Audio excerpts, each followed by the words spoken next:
bonsoir à tous et bienvenue pour cette soirée digitale, soirée co-organisée donc par l'association Ergon. Ergon, donc association qui réunit tous les acteurs du monde vétérinaire engagés dans le développement de leur entreprise, et par VetinTech, association de la e-santé animale. Alors, on va parler ce soir de l'intelligence artificielle vétérinaire, une alliée qui vous veut du bien, point d'interrogation. Point d'interrogation était volontaire, bien sûr, parce qu'on entend beaucoup parler d'intelligence artificielle en ce moment. Il y a beaucoup de publics LinkedIn qui parlent de ChatGPT, de choses comme ça. Donc, je pense que ce webinaire va être vraiment en plein dans les sujets du moment. L'idée de ce soir, c'est donc de comprendre l'outil, les limites, les perspectives de cette intelligence artificielle, et puis les usages déjà présents, probablement, en médecine humaine et vétérinaire. Et puis, on conservera un temps pour les questions-réponses. Ceci dit, n'hésitez pas à poser vos questions dans le chat au fur et à mesure de la soirée, ce qui permettra déjà de ne pas oublier une question, et puis de pouvoir les organiser et toutes les traiter à la fin de ce webinaire. Alors, je remercie énormément nos deux intervenants du soir, que sont Grégory Santaner. Donc, nos deux intervenants sont vétérinaires. Grégory, qui est, pour ceux qui ne le connaissent pas, je ne sais pas s'il y en a beaucoup ce soir, fondateur et gérant de Veto Network, consultant en e-santé et associé manager en clinique vétérinaire. Et j'ai également le plaisir d'accueillir Franck Noël, vétérinaire également, qui officie dans le monde de la R&D au sein de Dome Pharma, passionné de ces sujets, mais tu nous en diras un petit peu plus ce soir, des data, et qui a participé à plusieurs projets, dont Pronosia ou ZAG. Et puis, je vais passer la parole à Franck, mais avant, je remercie également chaleureusement les partenaires annuels d'Ergon, que sont Dome Pharma, justement, MSD et ILS, sans qui Ergon ne pourrait organiser tous ces événements dans l'année et pouvoir apporter autant du coup au monde vétérinaire.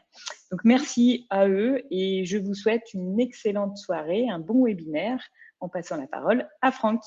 À toi de jouer. Merci beaucoup Céline. Donc moi je vais surtout m'axer sur les parties techniques, donc passer de la technique à la vraie vie pour l'IA. Assez rapidement, qui est-ce que je suis? J'ai passé 14 ans dans la recherche en santé animale sur des thématiques précliniques essentiellement, et je me suis posé beaucoup de questions sur les données. Ça m'a obligé à chercher un petit peu des stats, enfin des tas de choses. J'ai rejoint Pronosia, qui était une petite start-up qui visait à développer des outils numériques pour les vétérinaires en 2017. On a développé l'outil ZAG que certains d'entre vous connaissent, j'espère. Et cette start-up a été rachetée en début 2022 par la société Dome Pharma, qui continue le projet et nous permet aussi de développer d'autres choses. Donc ça reste toujours dans nos thématiques. Alors, j'ai aussi une particularité, c'est-à-dire que je n'aime pas l'intelligence artificielle. Enfin, disons surtout que j'aime pas le terme intelligence artificielle, puisque c'est un terme qui a été galvaudé, qui a été un petit peu tiré dans tous les sens, et qui veut dire tout et n'importe quoi maintenant. Par contre, quand on demande à ChatGPT ce qu'est une intelligence artificielle, bien entendu, il va nous sortir un bon petit pavé qui va nous expliquer certaines choses, mais il y a quelques éléments qui sont assez intéressants à creuser. Donc l'intelligence artificielle, c'est un ensemble de techniques et de technologies qui permettent à un ordinateur ou un système informatique de simuler l'intelligence artificielle. Simuler l'intelligence artificielle, ce qui est important ici, c'est qu'on ne cherche pas à créer quelque chose de complètement différent de notre fonctionnement, on essaye plutôt de le simuler, de faire comme si c'était un humain qui réfléchissait. Et donc après viennent les cas d'usage, cela inclut des tâches comme la reconnaissance de la parole, la compréhension du langage naturel, qui est un gros problème, la résolution de problèmes, donc l'analyse de données complexes, et tout ce qui est prise de décision. Et après, on peut aller dans des choses un petit peu plus détaillées, mais j'ai trouvé que cette définition était assez intéressante et qu'elle valait le coup d'être redétaillée. Si jamais on va faire un petit peu d'historique, parce que c'est l'habitude dans ce genre de présentation, quand j'ai demandé à ChatGPT, encore oui, je ne travaille pas moi-même, je fais travailler les autres, quand j'ai demandé à ChatGPT quelles étaient les prémices de l'intelligence artificielle, lui m'a cité Van Nevar Bush, que j'avoue ne pas connaître d'avant. et qui est quelqu'un qui a développé le concept de mettre en relation des connaissances et des informations les unes avec les autres à travers un outil, un ordinateur analogique qui s'appelait MEMEX, qui n'a pas, je crois pas qu'il ait été construit en fait. Je ne parle pas d'Alan Turing, même si c'est quelqu'un qui a beaucoup œuvré pour le milieu, parce que lui travaillait sur les machines à penser. Et quand l'intelligence artificielle a été le terme intelligence artificielle a été forgé à l'occasion de la conférence de Dartmouth en 1956, lui était déjà décédé. C'est quelque chose, l'intelligence artificielle, c'est quelque chose qui a beaucoup évolué au cours du temps. Avec des choses qui ont été très prometteuses, qui se sont plantées, plus ou moins, voire même beaucoup plus que moins. Dans les années 80, quand même, il y a des choses très intéressantes qui sont sorties avec les systèmes experts, qui sont des systèmes qui sont finalement basés sur des règles de décision plus ou moins complexes, qui permettent d'avoir des choses qui simulent une intelligence. À partir du début des années 2000, il y a eu deux paramètres importants qui sont intervenus, c'est-à-dire l'augmentation de la puissance de calcul énorme et ensuite l'augmentation du volume de données et la mise à disposition de datasets. J'utiliserai beaucoup ce mot, mais c'est en gros c'est un ensemble de données, de datasets qui sont étiquetés. On dit étiquetés, c'est-à-dire que on va les qualifier, on va dire que ce type de données ont telle signification. Et cela, quand on a des données étiquetées, on va pouvoir entraîner un système. À partir des années 2010, il y a eu le boom du deep learning avec des choses beaucoup plus complexes. Et puis, une petite révolution en novembre 2022, en tout cas pour le grand public, la mise à disposition de ChatGPT, qui était basé sur un GPT-3. On reviendra sur ce que ça veut dire. Et puis la question, c'est comment est-ce que ça va évoluer tout ça? Alors là, il y a beaucoup d'interrogations et assez peu de réponses. Le principe général de l'intelligence artificielle, tout comme pour le machine learning, le principe consiste à construire un modèle, à préparer des données, à structurer le modèle, donc vraiment l'architecturer, à entraîner le modèle, et puis après vérifier qu'il fait ce qu'on lui demande, ce qu'on attend de lui, et on va évaluer la qualité du modèle. Bien entendu, après, le modèle va être utilisé, mis à disposition d'utilisateurs, et pas systématiquement, mais souvent, il va faire l'objet d'améliorations au fil du temps. La préparation des données, c'est un gros problème, parce que d'abord, les données, il va falloir les récupérer, il va falloir les collecter, savoir où est-ce qu'on va les trouver. Après, il va falloir les nettoyer. Oui, oui, les données, ça peut être très, très sale. Ça, je peux vous garantir. Et puis après, il va falloir les structurer. Là, encore une fois, on parle de structure parce que on va revenir dessus justement pour aller plus en détail. Comment est-ce qu'on peut collecter les données? Alors, la première chose, la première question à se poser, c'est de quoi on a besoin? Qu'est-ce qu'on veut faire? De quoi on a besoin? Pourquoi? Parce que des données, on peut en trouver partout. Partout, partout, partout. Des données de très, très, en très, très grande quantité, en très, très, très grande qualité, parfois en très mauvaise qualité, mais parfois un dataset de grande quantité avec des données de mauvaise qualité peuvent permettre de sortir des choses intéressantes quand même. Des datasets, on peut en trouver, par exemple, il y a des datasets publics. Si jamais vous allez sur l'adresse data.gouv.fr, vous allez trouver des datasets. Par exemple, il y a l'ANMV qui met à jour toutes les semaines ou tous les 15 jours en ce moment un dataset sur les médicaments vétérinaires. Il y a des datasets qui sont publiés dans des publications. Je vous ai mis une petite publication là en dessous sur un dataset qui s'appelle CMTD, qui est un dataset qui a permis d'entraîner un système pour reconnaître la malignité ou la bénignité de tumeurs mammaires, donc sur de l'histo. On a aussi des datasets qui sont issus d'initiatives, on va dire plutôt d'initiatives non pas privées, mais plutôt de groupes qui visent à mettre à disposition d'utilisateurs des gros datasets. On a le dataset Command Crawl Project, je reviendrai sur ce dataset qui est particulier. En gros, ils utilisent des robots qui vont se promener sur Internet et qui récupèrent tout un tas d'informations. Ils les stockent et ils les mettent à disposition des gens. Et les gens, à travers des systèmes d'entraînement, peuvent apprendre énormément de choses.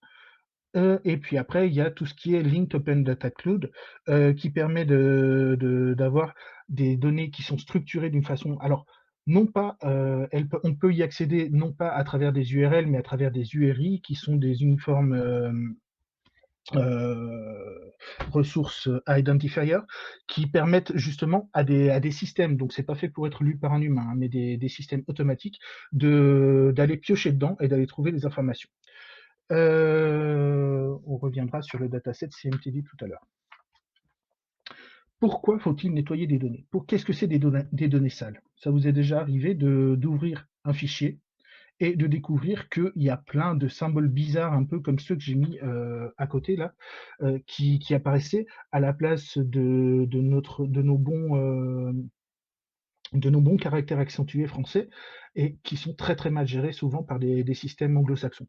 Eh bien, ça, c'est des problèmes de format. À la limite, c'est un des problèmes de données qui sont les plus simples à gérer. Il suffit de formater, de changer des formats et de bidouiller un petit peu pour que ça soit réglé. Par contre, on a aussi des problèmes, par exemple, je suis pas exhaustif là, mais on va avoir des problèmes de données manquantes, on va avoir des problèmes d'erreur de saisie, et c'est-à-dire que si jamais j'attends un chiffre et qu'on m'envoie une lettre, là, j'ai mon système qui va planter et qui va pas être content.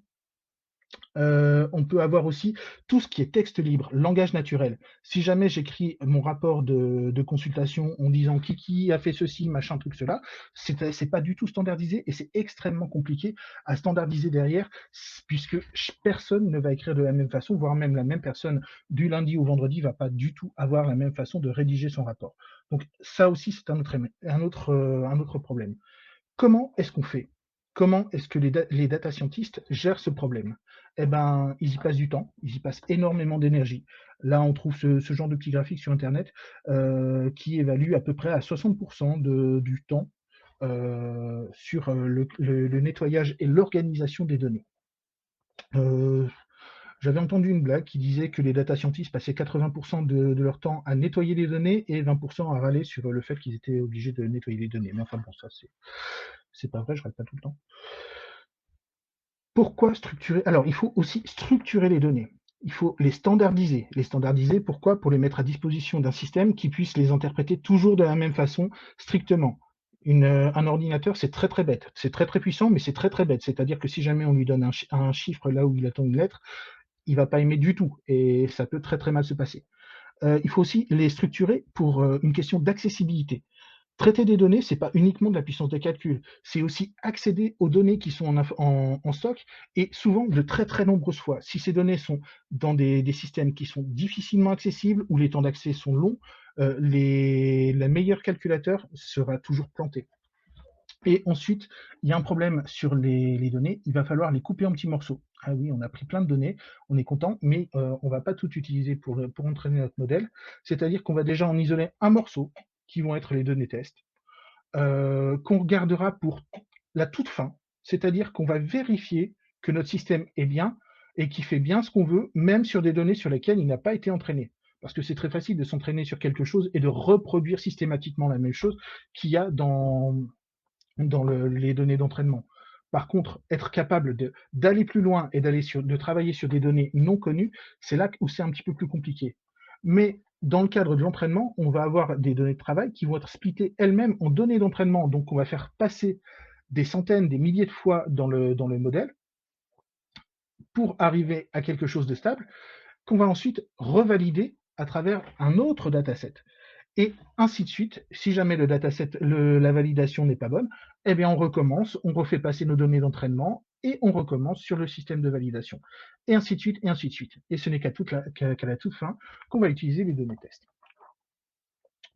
Pour construire un modèle, il faut pas mal de réflexion. Il faut réfléchir un petit peu à ce qu'on veut faire, comment on va le faire, régler ce qu'on appelle les hyperparamètres, on va revenir dessus. Il faut un petit peu de maths, pas tant que ça. En vrai, les maths, bon, en plus, elles sont toutes simples, on va en parler tout à l'heure.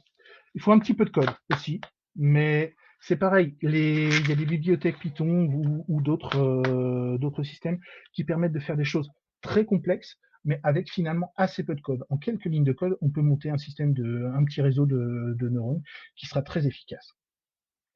Et puis du matériel. Alors ça, parfois, faut pas le négliger, surtout si jamais on a beaucoup d'entraînement à faire et beaucoup de données.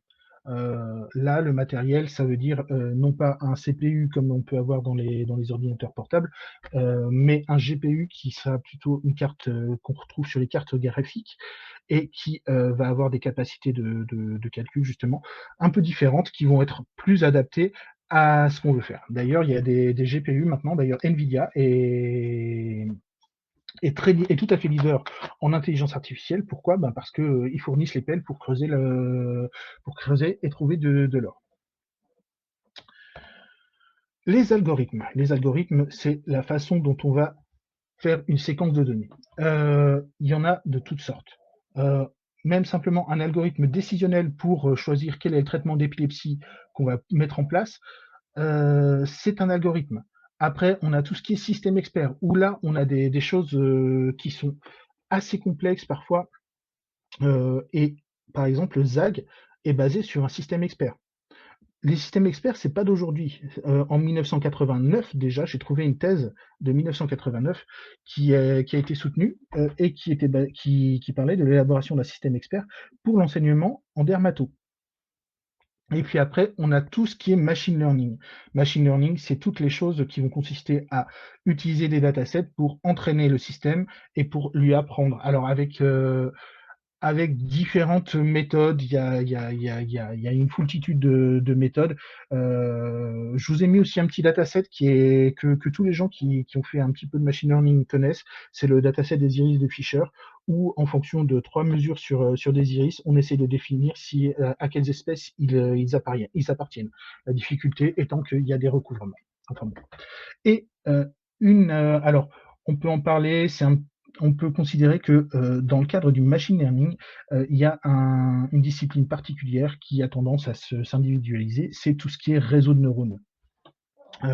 Les réseaux de neurones, en gros, c'est simple, on prend des petits neurones qui vont faire des opérations très très simples, on en met beaucoup, on les structure de certaines façons, et ils sont capables de faire des choses assez formidables. Par exemple, je vais citer la thèse de Léo Dumortier qui a été soutenue en 2021 et qui a fait l'objet du prix de thèse Numanima 2022 sur l'élaboration et évolution d'un réseau de neurones à convolution, qui est un type de réseau de neurones un peu particulier, très utilisé pour tout ce qui est image en médecine vétérinaire pour l'aide à la lecture et à l'interprétation des radiographies thoraciques chez le chat, ce qui est une très bonne thèse d'ailleurs. Au-delà du neurone. Alors, un neurone, comme je l'ai dit, c'est quelque chose qui fait des opérations simples. On va revenir dessus parce qu'en fait, c'est très intéressant. Mais un neurone, on va le mettre en liaison avec des copains. Il va communiquer avec d'autres neurones. On a l'habitude de les organiser en couches, avec une couche d'entrée, une couche de sortie, et entre les deux, tout un tas de couches cachées. Alors, il peut y avoir une couche cachée, il peut y avoir des centaines de milliers de couches cachées. En fait, cette structure-là, le nombre de couches, le nombre de neurones par couche, c'est tout ce qu'on appelle les hyperparamètres, donc, que j'ai cité tout à l'heure. Donc ça, les hyperparamètres, c'est ce qui définit l'architecture du réseau de neurones. Mais un réseau de neurones, finalement, c'est pas assez complexe. Il y a des réseaux de neurones qui sont très spécialisés. Là, j'ai pris un exemple d'un réseau de neurones qu'on appelle les transformers, qui sont relativement, qui ont quelques années et qui ont révolutionné un peu le fonctionnement sur pas mal de choses, et notamment les transformers. Il y en a beaucoup dans les systèmes GPT. D'ailleurs, GPT, c'est pour Generative Pre-trained Transformer. Donc, en gros, c'est un ensemble de systèmes basés sur ces transformers. On va pas le détailler, moi non plus, j'ai pas compris exactement comment ça marche, tellement c'est complexe, hein. Mais bon, c'est pas assez complexe, toujours pas. C'est-à-dire que tous ces transformers, tous ces systèmes, on peut les mettre en réseau. On peut prendre tout un tas d'IA qui font chacune des choses très très simples de leur côté et les mettre ensemble pour qu'elles répondent à une question. Alors j'ai un exemple qui est assez sympa, qui m'avait été présenté par la société Adventiel, qui permettent qui aident dans le monde agricole et aussi un petit peu dans le monde vétérinaire sur des choses, notamment tout ce qui est autour du digital. Et ils ont créé un réseau de 27 IA parce que juste pour déterminer une note d'état corporel chez les bovins.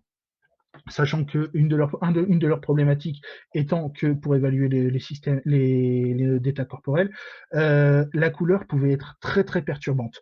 Donc, ils ont simplement, par exemple, une IA qui va détecter que la pointe de la hanche est à cet endroit-là, va l'extraire, va l'envoyer à une autre IA qui va scorer la pointe de la hanche, qui ensuite va le combiner avec d'autres évaluations de zone, et ça va permettre d'avoir un système d'évaluation de la note d'état corporel. Alors, je ne sais pas trop où ils en sont parce que c'est en développement, mais j'ai trouvé ça super, super intéressant. 27 IA quand même, ça fait pas mal de couches. Bon, allez, un petit peu de maths, parce que le neurone formel, c'est relativement simple. En gros, le truc, c'est qu'il fait deux choses. Il agrège des données, c'est-à-dire que quand on a un cas, quand on a un système, on va avoir tout un tas de données avec lesquelles on va faire une somme pondérée, donc une combinaison linéaire, toute simple. Et après, ça va donner une information, un chiffre, qu'on va faire passer dans une fonction qu'on appelle fonction d'activation. Je vous en ai mis deux, trois là qui sont parmi les plus emblématiques. Et là, on a donc la fonction neurone qui va être dépendante des valeurs qu'on a dans notre vecteur décrivant le cas et des paramètres à l'entrée du neurone. Donc des paramètres de la fonction d'agrégation. Ce qu'on voudra dans le cadre de l'entraînement du système, c'est régler ça. C'est tous les paramètres à régler. Alors, on ne va pas rentrer dans les détails. Grégory m'a menacé parce qu'autrement, il trouvait que ça faisait trop long et que c'était un petit peu trop compliqué. Mais bon, grosso modo, on définit une fonction qui permet d'évaluer l'erreur qu'on fait avec ces systèmes. On fait un petit peu de maths. C'est pas si compliqué que ça. Et puis après, on réussit à savoir, en passant plein de données, plein de cas, de combien on se trompe. Et à partir de combien on se trompe, on peut réussir à recalculer les différents paramètres. Et ensuite, on va ajuster les paramètres. Et ainsi de suite. On va le faire tourner plein de fois. Autant de fois qu'il le faut pour arriver à une minimisation de notre fonction de perte. Avec ça, on travaille avec des dérivés. Enfin, c'est pas si simple, c'est pas si compliqué que ça. En gros, c'est plein de toutes petites opérations. Par contre, la question est savoir quand est-ce qu'il faut s'arrêter. Parce qu'on peut aller à l'infini, on ne sera jamais à zéro. Et la question, c'est si jamais on s'arrête trop tôt, eh ben, on va avoir quelque chose qui va être une régression linéaire alors qu'on a quelque chose qui est plutôt d'ordre 2. On va avoir des séparations de groupes de points qui vont être absolument sans intérêt. Et puis, mais pour ça, on a des métriques. Par contre, à contrario, si jamais on veut trop entraîner, on va avoir quelque chose qui va être super fort sur les données d'entraînement. Vous vous souvenez, j'en ai parlé il y a quelques minutes, si jamais on entraîne trop un système sur des données d'entraînement, on va avoir ce qu'on appelle un surapprentissage. Et ça ne veut plus rien dire. Et le système, après, quand on fait passer sur un système de validation ou sur un système test, il n'a aucun intérêt. Donc l'idée, c'est de trouver trop, mais pas trop. C'est des calculs simples qui sont très très nombreux. Alors, moi aussi, je parle de GPT. Donc, les GPT, il y a eu 4 générations à cette date qui ont été publiées. Il y a les GPT-1 qui datent de 2018, qui était un système avec 110 millions de paramètres, ce qui fait quand même déjà pas mal quand on y réfléchit. Ça a demandé en 2018, sur 8 GPU, un mois de calcul. GPT-2, on a juste changé d'échelle, on a multiplié par 10, on est arrivé à 1,5 milliard de paramètres. GPT-3, c'est 175 milliards de paramètres. Pour information, alors on n'a pas vraiment le temps, les informations sur la durée d'entraînement que ça a pris. Par contre, ce qu'on sait, c'est que ça a coûté 4,6 millions de dollars, donc ce qui n'est pas rien, et que on a fait passer 507 gigaoctets de données dans le système, des milliers et des milliers de fois. Donc c'est là où on voit le nombre de la puissance de calcul qu'il faut avoir développé. Et puis GPT-4 sur lequel on a beaucoup moins d'informations, qui est sorti depuis quelques mois seulement, serait aux alentours de 1000 milliards de paramètres. Plus en perspective, là, on a Wudao aussi, qui est un système chinois avec la version Wudao 2.0, qui serait à 1750 milliards de paramètres. Donc, on voit que c'est des choses qui sont énormes en termes de calcul, en termes de puissance qui sont développées. Toutefois, tout le monde, quand on n'a pas forcément les puissances de calcul, ni forcément les mois pour faire ça, il faut optimiser. Comment est-ce qu'on peut optimiser? On peut optimiser en s'améliorant, en gagnant du temps, en réutilisant l'existant. Je vous ai parlé tout à l'heure de cet article. Il ne présente pas seulement un dataset qui s'appelle CMTD, il présente aussi un système qui a des résultats qui, en fonction des algorithmes qui sont derrière, montent jusqu'à 85% de détection.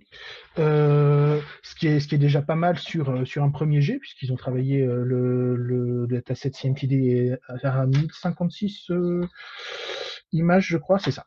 Par contre, sur la structure du système, ils sont basés sur quelque chose qui vient de l'humaine, sur des systèmes qui évaluent des problèmes de cancer du sein en humaine, qui eux sont basés sur un dataset qui s'appelle Eastbreak et qui lui a plus de 9000 images dedans. Donc, en gros, on réutilise quelque chose qui est existant, qui a fait ses preuves, et on l'adapte à notre système. Après, quand on a des systèmes d'IA qui sont capables déjà de faire le job sur certaines choses, plutôt que de réinventer la poudre, mettons-les en réseau et bah, ça marchera certainement beaucoup mieux que de tout recommencer à zéro. Et puis, il y a un autre truc qui est sympa, c'est le fine-tuning. Alors ça, c'est quelque chose qui m'a bluffé, moi, quand ChatGPT est apparu. C'est-à-dire que quand on lui posait certaines questions, il disait «Ah, non, là, je sais pas, je préfère pas répondre, je donne ma langue au chat», ou c'est vraiment quelque chose, je suis un système qui n'est pas capable d'aller jusque-là. Ça veut dire qu'il y a des gens qui sont passés derrière les entraînements et qui ont mis des garde-fous. On verra qu'un système sans garde-fou, il peut dériver et ça peut donner tout et n'importe quoi, plus du n'importe quoi que du tout. Et puis après, on peut utiliser l'existant. Eh bien, sur les modèles GPT-3, GPT-4, mais je crois aussi que sur les précédents, on peut brancher des API et il y a tout un tas de petits systèmes basés sur GPT, sur les GPT, qui sont en train de fleurir et il y a même des startups qui sont créées autour de ça. Maintenant, on a un super modèle, il fait exactement ce qu'on veut, mais il va falloir l'exploiter, il va falloir le mettre à disposition d'un utilisateur. Alors, on peut faire de plusieurs façons, hein. Ce qui va être important, c'est l'interface. Comment est-ce que le système va communiquer avec l'utilisateur? Alors, quand on est fan des années 80, 90 et que ça rappelle quelques petits souvenirs, eh ben, on peut se rappeler Winamp avec tous ces boutons et tous ces petits curseurs, toutes ces petites lumières, mais c'est pas trop la mode actuellement. On est plutôt sur des choses qui sont simples, épurées, comme Google, un champ, un bouton, et c'est tout. Donc après, il faut aussi trouver le bon équilibre entre les deux, c'est-à-dire l'interface qui permet de rentrer toutes les données qu'on veut rentrer, mais garder une lisibilité et une facilité d'usage pour l'utilisateur. Et une fois qu'on a fait tout ça et qu'on a monté tout ça, eh ben, vient un moment critique, il va falloir sauter dans le grand bain, il va falloir passer l'épreuve du passage en prod. C'est-à-dire que le système, eh ben, il quitte le petit labo dans lequel il a vécu jusque-là et il va rencontrer les vrais gens et la vraie vie. Alors, il y a une blague qui me fait beaucoup rire, c'est-à-dire que c'est un développeur qui a créé un bar, qui a développé un bar, qui a fait tous les tests possibles imaginables. Il a testé si jamais l'utilisateur demande une bière, 1000 bières, 0 bière, moins 12 bières, et ainsi de suite. Aucun problème. Il le met en prod et un utilisateur arrive et demande les toilettes. Le bar a explosé. Typiquement, c'est une petite blague, mais c'est tellement vrai et c'est tellement ce qui peut arriver, c'est-à-dire que on essaye toujours, quand on développe quelque chose, de prévoir tous les cas, mais on n'y arrivera jamais. Donc, le passage en prod, il y a toujours un petit moment, un petit pincement au cœur, un petit moment où on se dit est-ce que ça va bien se passer ou pas? Et puis après, il y a la vie de tous les jours. Il y a tout ce qui est exploitation et maintenance. Maintenant, tous les systèmes ne fonctionnent pas tout le temps. C'est-à-dire qu'on peut avoir des modèles qui s'en mêlent. On va avoir par exemple le Watson Health qui avait amené beaucoup de promesses autour des traitements anticancéreux et qui a été revendu il y a quelques temps et qui finalement n'a pas délivré ses promesses. On a Tai en 2016 qui a été un robot conversationnel aussi, qui a passé un jour sur Twitter, qui est devenu homophobe et raciste sous l'effet de personnes qui ont commencé à discuter avec lui de choses pas sympas. Sur toute l'imagerie du Covid, en 2020, il y a eu florès de systèmes pour aider justement à l'interprétation des images et on s'est rendu compte que parfois, au lieu de détecter des lésions ou de détecter des malades, il détectait des enfants. Oui, parce qu'en fait, dans les datasets de référence, on a utilisé des enfants sains. Et ben, Donc les données saines étaient liées à des êtres plus petits que les autres, dont les cartilages de conjugaison n'étaient pas terminés. Donc en gros, ça a posé quelques soucis. Et finalement, là, dans cet article, il y avait quand même pas mal de systèmes qui n'étaient pas au niveau. Et puis ChatGPT, qui est un exemple qui est assez sympa parce qu'il amène à la prudence. C'est-à-dire qu'on a un juriste qui a présenté devant un tribunal des cas de jurisprudence qu'il avait trouvés sur ChatGPT qui se sont avérés complètement faux. Il faut savoir que ces systèmes génératifs ont une particularité, ils hallucinent. C'est-à-dire que pour générer des choses créatives, ils vont halluciner. Et parfois, quand ils hallucinent trop, ils sont capables d'inventer. Donc, si jamais vous faites des recherches d'articles scientifiques et qui vous donnent un article, vérifiez quand même qu'il existe, hein, on ne sait jamais. Le problème pour Watson Health, ça a été la notion de solution magique. C'est-à-dire que l'intelligence artificielle, ça reste quelque chose qui peut être très sympa, mais faut pas en attendre tout et n'importe quoi. Pour taille, c'était plus un problème de pression de sélection sans garde-fou. C'est là où ChatGPT, moi, m'a bluffé. Et puis après, sur les histoires du Covid, il faut avoir une bonne compréhension des données. C'est très piégeux. Et puis, tout simplement, sur notre problème de juriste, il faut savoir utiliser l'IA. On va y revenir là-dessus, parce que ça, c'est quelque chose qui est très, très important. Mais bon, là, on voit que la façon dont on l'utilise, la façon dont l'IA, c'est pas seulement un objet technologique, c'est pas seulement un objet technique, mais ça va dépendre, sa qualité va dépendre de son utilisation et du contexte.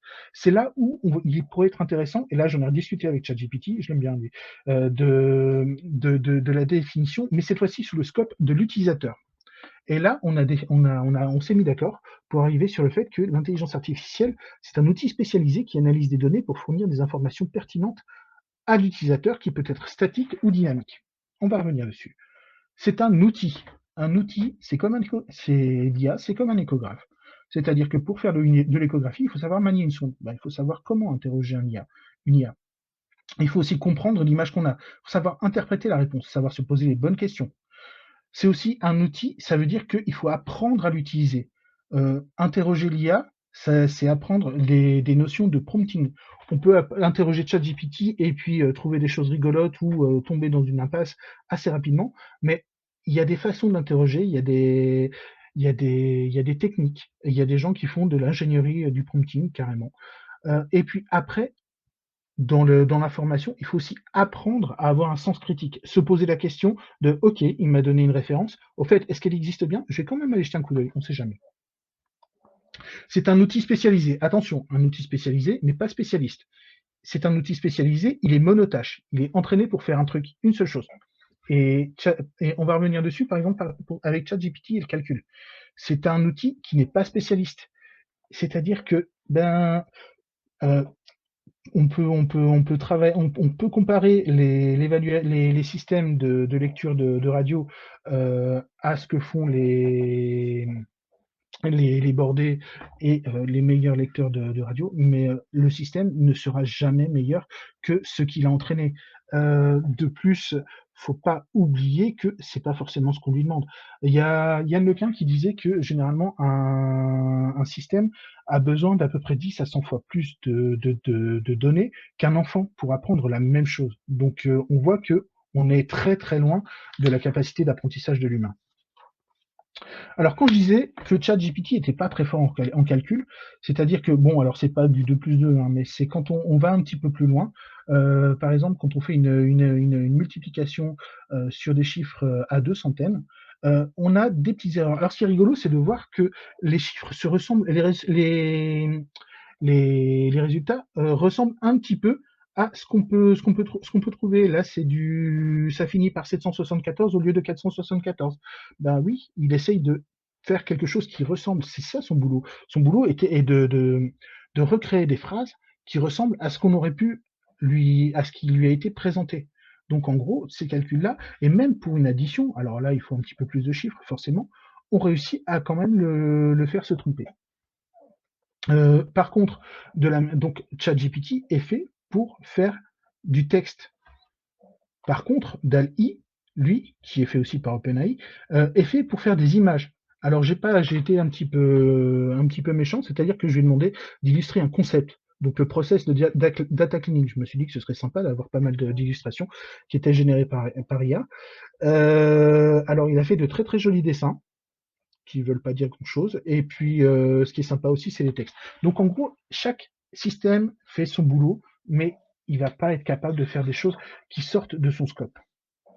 Et puis, il y a peut-être statique ou dynamique. Alors là, il y a un choix à faire. Euh, si jamais on a quelque chose qui est dynamique, ça va être capable de s'adapter à l'utilisateur, d'aller très très loin et d'apprendre au fur et à mesure. Par contre, euh, on a l'exemple de taille qui reste quand même un bon repoussoir pour quelque chose d'absolument autonome. Ça, et enfin, c'est un pourvoyeur de connaissances. C'est un peu comme un moteur de recherche boosté aux amphétamines. Par contre, euh, ça dépend aussi comment on l'utilise, hein. Il y a des étudiants qui se sont fait choper et qui ont été obligés de repasser un examen après avoir triché massivement avec ChatGPT. Ce qui est rigolo, c'est de voir que maintenant, il y a des IA qui sont développées pour détecter ce que les IA génératives ont fait. Avec plus ou moins de bonheur, hein. Il y a des fois, c'est quand même assez perturbant. Là, la question aussi, c'est quel est l'avenir de l'IA en veto? Je ne vais pas être dans les détails, je vais rester sur des grandes généralités, je laisserai les détails à Grégory qui est beaucoup plus fin sur ces domaines que moi. D'abord, on va commencer par des outils. Forcément, tout ce qui est analyse d'image, il y en a déjà, et analyse de vidéo, mais ça va certainement gagner en puissance, gagner en efficacité. Imaginez une analyse de démarche ou d'endoscopie en temps réel.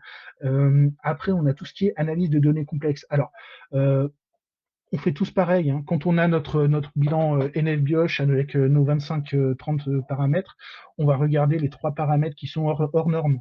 Les autres, on jette un coup d'œil, mais pas plus que ça. Par contre, quand on aura 100 000 données qui sont prises, soit à travers ce qu'on pourra doser ou ce qu'on pourra mesurer à travers des capteurs, soit sur l'animal, soit dans son environnement, là, notre esprit ne sera pas capable de gérer ça. Et là, l'IA va pouvoir nous faire des synthèses sur ces choses-là. Après, il y a tout ce qui est gestion documentaire au sens large. Par exemple, l'écriture de rapports aux États-Unis, c'est très, très, très, c'est en développement et c'est très demandé parce qu'ils ont beaucoup, ils écrivent beaucoup.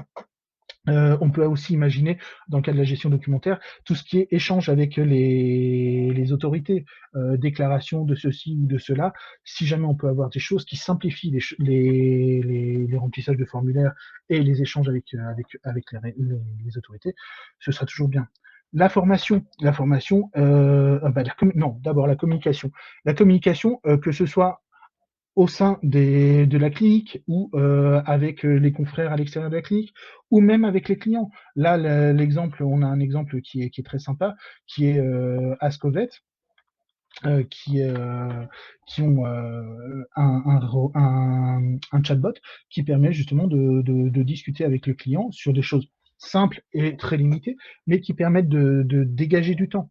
Et puis après, il y a tout ce qui est formation. Imaginez quelque chose qui, dans le cadre d'une conversation, un système qui, dans le cadre d'une conversation, on va dire presque informelle, va identifier des choses qui sont pas exactement maîtrisées et qui va vous proposer un module de formation exactement ciblé pour ce que vous voulez. On peut tout imaginer et je serais très surpris que ça n'arrive pas sous peu.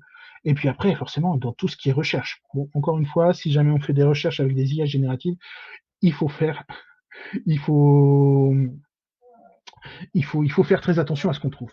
Mais toujours est-il que tout ça va nous permettre d'avoir de l'optimisation avec des gains de temps et d'argent. Bon, il y a des risques, hein. Science sans conscience n'est que ruine de l'âme, tout ça, tout ça. Le premier, c'est-à-dire que ça fait très longtemps qu'on entend parler des deepfakes. Maintenant, un deepfake, c'est une vidéo en temps réel. Je pourrais quasiment avoir la tête et la voix de Grégory sans que vous vous en rendiez compte. Ben, oui, mais c'est perturbant. Et finalement, ça peut poser des questions. D'ailleurs, c'est le cas depuis le début, en fait. Ok, d'accord, je te rends ta place. Euh, Ensuite, les problématiques environnementales, donc tout ce qui est énergie, entraîner un réseau, on a vu un réseau de neurones et un groupe de réseaux de neurones, on a vu que ça demandait énormément de calculs et des puissances de calcul phénoménales. Ça consomme de l'énergie. Alors la question à se poser, c'est, il y a un bénéfice-risque à faire. Est-ce que une erreur de diagnostic ou un retard au diagnostic, par exemple, est plus consommateur d'énergie que l'IA qu'on a entraîné? Il y a des calculs à faire. Je pense que c'est pas une question simple. Et puis après, quid du remplacement du praticien? Personnellement, alors ça c'est un avis personnel, j'ai pas vraiment de chiffres pour l'étayer. Les IA sont des choses qui font sont monotâches. Elles n'ont pas de fonctionnement généraliste. Or, le travail d'un vétérinaire est extrêmement complexe avec une multiplicité de tâches, une multiplicité de réflexions, de voies de réflexion qui, je pense, sont très loin d'être atteignables aux IA actuelles. On en reparle d'ici 20, 30, peut-être 50 ans. Par contre, pour nous, tout ça, ça risque de changer des choses. Est-ce que c'est une évolution ou une révolution? Alors, une évolution, c'est un processus actif, c'est une avancée au cours du temps qui va être lisse, continue, mais qui sous-entend un effort. Ça veut dire qu'il faut que les vétérinaires prennent en main cet effort et cette évolution. Par contre, il y aura forcément toujours des freins à l'évolution. Ça veut dire changer des habitudes de fonctionnement. Il y aura aussi des freins réglementaires. Comment vont réagir les autorités quand on leur dira: «Ah oui, là, on veut communiquer avec vous, mais à travers une IA». Et puis après, c'est comprendre qu'est-ce que l'IA peut nous apporter. Comprendre pour pouvoir adopter. Personnellement, je ne vais pas utiliser une IA si jamais j'y vois pas un intérêt. Mais bon, si jamais on n'a pas d'évolution, on risque une révolution. Une révolution, bah, c'est la même chose, mais d'un coup, avec une rupture. C'est disruptif, donc c'est agressif. Il faut pas oublier qu'on est dans un environnement qui lui-même évolue énormément, adopte l'intelligence artificielle, et que ce soit au niveau des clients. Alors on a vu ça avec le docteur Google, hein, et on voit apparaître, d'après ce que j'entends, le docteur ChatGPT. Mais on a aussi les acteurs non vétérinaires qui développent des choses autour du monde vétérinaire. Donc, est-ce que on risque de se faire disrupter? Oui. Est-ce qu'on va l'être? Je ne sais pas. Par contre, je suis certain que l'IA va disparaître. Oui, c'est inéluctable. Pourquoi? Parce qu'une techno efficace, c'est une techno qu'on ne voit pas. C'est quelque chose qui va pas être demandé de beaucoup de temps. Et d'ailleurs, de l'IA, on en a déjà dans un truc tout bête, c'est-à-dire notre téléphone, hein. Et le téléphone, c'est l'excellent exemple de l'utilisation de technos très pointus, très complexes, intégrés dans le cadre de la convergence au sein d'un outil. Donc, on va certainement avoir des IA, de plus en plus de systèmes d'IA dans nos téléphones et dans d'autres systèmes d'interface. Et c'est là où il faut vraiment savoir qu'est-ce qu'on utilise, comment on l'utilise, mais on ne verra plus l'IA en soi. Voilà. Merci beaucoup, Franck. Je te laisse départager du coup ta presse et puis je vais passer. Donc, comme vous avez vu, hein, c'est des sujets et encore, et je te remercie pour ça, Franck. Franck a fait un gros effort de pédagogie pour rendre ça le plus accessible possible. Alors, je vous rassure, moi, ça va être plus simple, voire parfois peut-être simpliste, parce que je suis pas un aussi grand scientifique que Franck. Mais pour autant, le but et l'objectif de ma partie de présentation, bon, je passe ma petite presse à quelques-uns qui me connaissent, et puis Céline, en début, en a déjà parlé. Ce que je voudrais vous présenter, c'est vous parler de l'IA en santé humaine, mais de manière assez rapide, parce que je pense que vous êtes plutôt une population de la santé animale, et vous donner des perspectives avec des exemples de cas d'usage plus ou moins aboutis. Certains fonctionnent déjà dans des cliniques. D'ailleurs, je vous en parlerai puisque nous, chez Anikoun, qui est une de mes casquettes de clinique vétérinaire près de Lorient, on utilise de l'IA. Et puis d'autres, on est encore à un stade de recherche, on va dire, mais avec des choses assez intéressantes, et surtout, pour ceux d'entre vous qui sont présentes, des perspectives en termes de pratique où on sent que voilà, il pourrait y avoir des changements sans forcément avoir de remplacement, mais ça, on en parlera à la toute fin. Sur les usages de l'IA en santé humaine, je voudrais avant tout reparler de ce passage à une médecine des 4 P. Alors souvent, dans la salle, quand il y a des confs en présentiel, voilà, je demande qui connaît le principe de médecine des 4P. Il n'y a pas beaucoup de mains qui se lèvent, donc je me suis dit: «Je vais le remettre encore une fois là». C'est une médecine qui est prédictive, préventive, personnalisée et participative et ça tombe bien parce que tout ce qui va concerner l'IA va plutôt pas trop mal marcher avec ces 4 principes-là. C'est-à-dire prédictive, bah, voilà, avec tout ce que Franck vous a expliqué, vous imaginez bien que.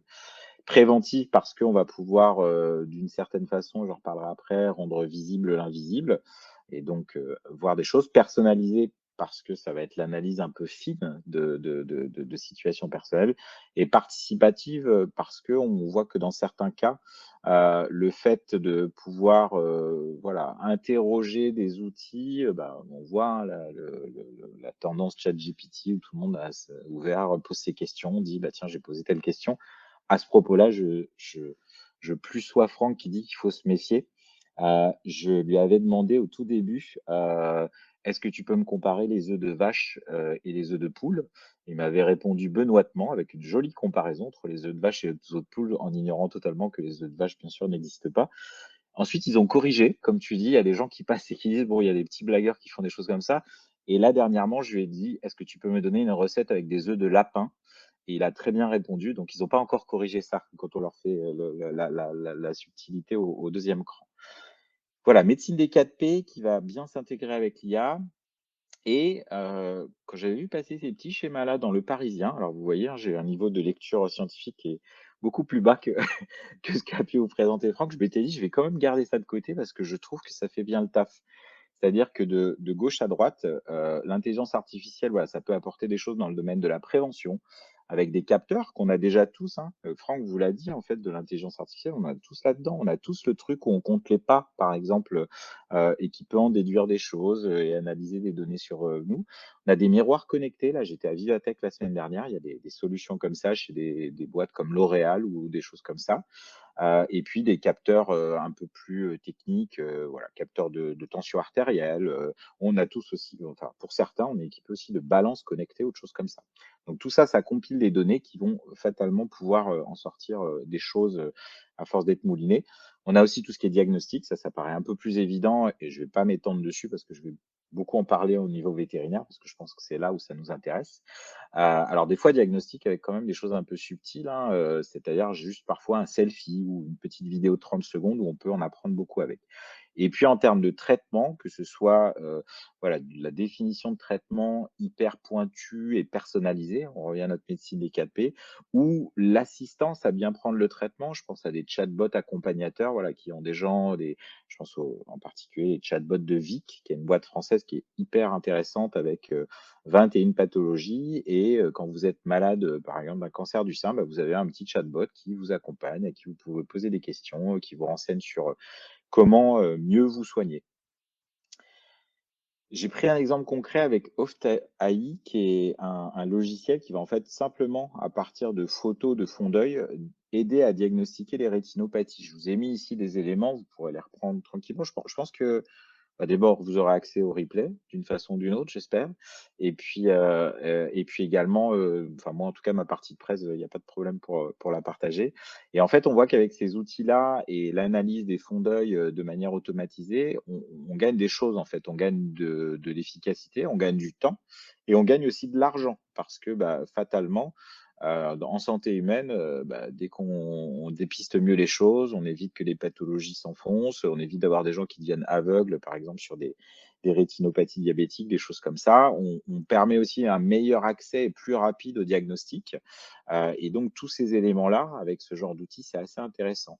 Il y a également là, nous forcément, on est du domaine médical, donc c'est à ça qu'on s'intéresse, mais il y a aussi, et j'en reparlerai un petit peu après à la fin, la notion d'organisationnel.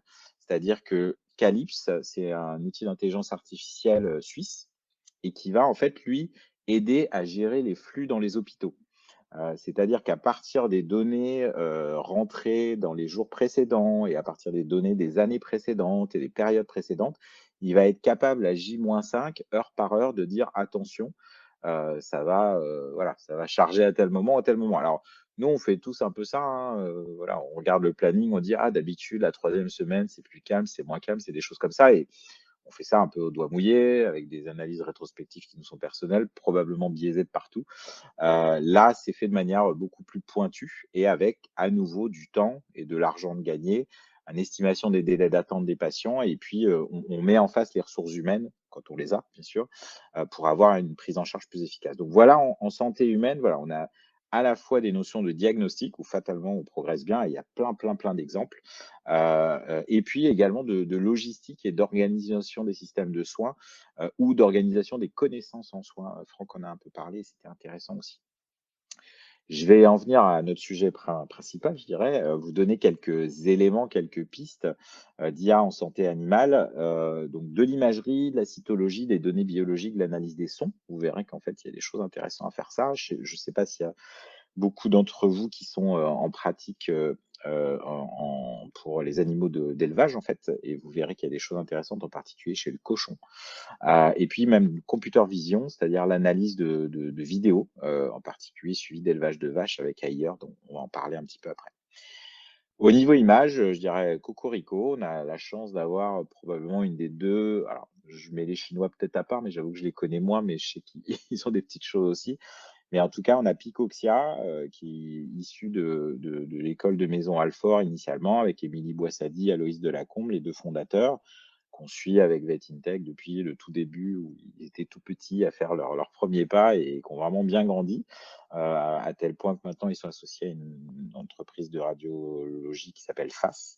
Et je vous invite à aller sur picoxia.com et si vous l'avez jamais fait, vous pouvez uploader en mode test, quelques radios. Si vous avez des radios, où vous vous êtes dit: «Ah, c'était un petit peu» ou je sais pas trop, essayez de voir, vous allez voir, c'est assez intéressant comment ça fonctionne. En quelques secondes, on a, alors non pas un diagnostic, on en revient à ce que disait Franck, ça va pas vous faire la réponse, mais ça va vous donner, des idées, des pistes avec un degré de confiance dans la recherche et l'interprétation des lésions, en particulier, qui vont, probablement alors moi, je peux vous faire un témoignage perso. On a Picoxia depuis presque 1 an maintenant chez Anikoun, donc on est normal tout petit, hein. On est 2 cliniques avec, 2 vétos et 2 ASV dans chaque et on fait de la pratique généraliste plus et en tout cas mes collègues, praticiens, c'est ce qu'ils décrivent, c'est gain de temps pour, les praticiennes, qui travaillent chez nous, qui sont peut-être un peu moins expérimentées, le fait de se dire: «Bah, j'ai quelqu'un qui m'aide un petit peu, voilà, la nuit en garde, il y a une radio un peu bizarre, je suis un peu fatigué», bah, ça va me donner des pistes et des idées d'interprétation. Souvent, vous savez comment ça marche en radio, hein, les biais de on saute sur ce que c'est un peu ce que disait Franck, on saute sur les trucs en rouge, bah, là, voilà, on fait une radio pulmonaire, on va regarder les poumons et puis on va pas voir, la patate, qu'il y a dans l'abdos ou des choses comme ça. Picoxia, l'avantage, c'est que lui, il se pose pas de questions, il dépiste ce qu'on l'a habitué et entraîné à dépister. Ce qui est intéressant aussi avec cette, solution-là, c'est que c'est une solution où il y a des publications, donc ça a été évalué scientifiquement parce que Émilie Boissady et Aloïs, Delacombe, c'est plutôt des vrais scientifiques purs et durs, donc ils ont essayé de faire les choses bien de ce côté-là, donc je vous invite à aller tester. J'ai pas précisé, Franck a dit, j'ai des conflits d'intérêts de rien. En fait, c'est juste de l'intérêt, personnel. Donc je n'ai pas d'action chez Picoxia. C'est juste qu'on est des usagers plutôt contents, chez Anikoun. Hem, pareil, dans la même logique, hein, l'imagerie, c'est souvent ce qu'on fait en premier, en tout cas en IA, en santé humaine. C'est souvent ce qui a bien marché parce que, entre guillemets, au final, c'est des petites cases avec du blanc et du noir ou du gris clair ou du gris foncé. Enfin, voilà, c'est plus facile à analyser pour, les outils dont a pu parler Franck. Et ici, on voit une publication assez intéressante sur la différenciation entre gliome et méningiome chez le chien. Alors là encore, ça ne fait pas le diagnostic, ça ne remplace pas le vétérinaire. Ça lui donne juste accès à des outils qui vont peut-être lui permettre, un, de confronter à son propre avis, ou d'aller un peu plus vite, ou de traiter plus de cas, ou ce genre de choses. Donc voilà un peu à quoi peut servir ça en IRM et on voit qu'il y a de plus en plus voilà, des IA pour ci, des IA pour ça. On en revient un peu à ce que tu disais, Franck, avec ces 27 IA là pour analyser la vache et en gros, on va un peu plus piocher. Moi, je vois l'image que je me dis de temps en temps, c'est une boîte à outils, quoi, en fait. C'est-à-dire, on aura des outils, il faudra, par contre, c'est nous qui aurons l'intelligence de dire, bon, je vais utiliser celle-là pour telle situation, telle tâche pour me faire gagner du temps. La télécytologie, je me souviens, il y a 4-5 ans, peut-être la première fois où je vois des démos, je me fais: «Ah ouais, ce serait cool ça». Moi, j'avoue, hein, j'aimais bien la médecine interne, j'étais pas trop mauvais, je suis tentant, j'ai même eu un CEAV de médecine interne, mais j'étais une vraie buse en lecture de l'âme, en fait. Je me sentais nul, j'étais jamais sûr de moi, etc. Et là, en fait, quand on voit les premières démos de ces outils type Scopiovet, Antec Digital Cytology, VetScan Imagist, qui est disponible en France, ou Escaview, on se dit waouh, d'abord, on a des images qui sont superbes en termes de définition, parce que des scanners HD. Et ensuite, il y a la capacité non seulement à ce que ces images puissent être analysées, mais aussi à discuter en fait avec des spécialistes, avoir des résultats en quelques heures. Hein, là aussi, ça change la prise en charge qu'on a, c'est-à-dire que vous pouvez faire une ponction le matin. L'après-midi, si vous rendez l'animal, vous avez le résultat avec le tampon d'un bordé dessus, en fait, hein, et peut-être même des explications que vous n'auriez jamais eues. Donc, ça change la façon de prendre en charge les choses. Il y a moins d'allers-retours, donc probablement une meilleure médecine de ce côté-là. Sur la lecture de l'âme, là, je vous ai parlé plus de lecture de l'âme par un spécialiste, donc il y a de l'humain, pas mal, mais il y a aussi des outils accessibles où c'est de l'IA direct, en fait. C'est-à-dire que probablement qu'il y a des spécialistes qui ont entraîné pendant plusieurs années et que maintenant on arrive à un niveau d'efficience qui fonctionne. On a la chance d'avoir un outil. Alors chez nous, on l'a pas encore essayé, on y pense. Je pense qu'on va y passer à un moment ou à un autre parce que ça rend curieux et les quelques praticiens qui l'utilisent, à qui j'en ai parlé, avaient l'air satisfaits. Donc des frottis sanguins par IA et de l'analyse coproscopique aussi par IA. Donc ça veut dire avec, vous voyez un peu les schémas, hein, en plus des chouettes photos. Là, c'est pareil, les copros, je ne sais pas si vous en faites beaucoup, mais en pratique canine, en tout cas, c'est pas quelque chose qu'on fait beaucoup et en général, on en voit en labo externe. On aurait probablement là aussi la possibilité de changer nos façons de pratiquer avec peut-être des copros un peu plus systématiques pour utiliser moins d'antiparasitaires dans un but d'éco-responsabilité. Ça pourrait peut-être avoir du sens aussi. Autre outil, on va passer aux données un peu plus biologiques. On était sur l'imagerie pour commencer. Et je voudrais parler de Renaltech parce que je pense que c'est le truc qui m'a mis la plus grosse claque probablement de me dire ah ouais, ok, donc on peut faire ça avec ces outils-là.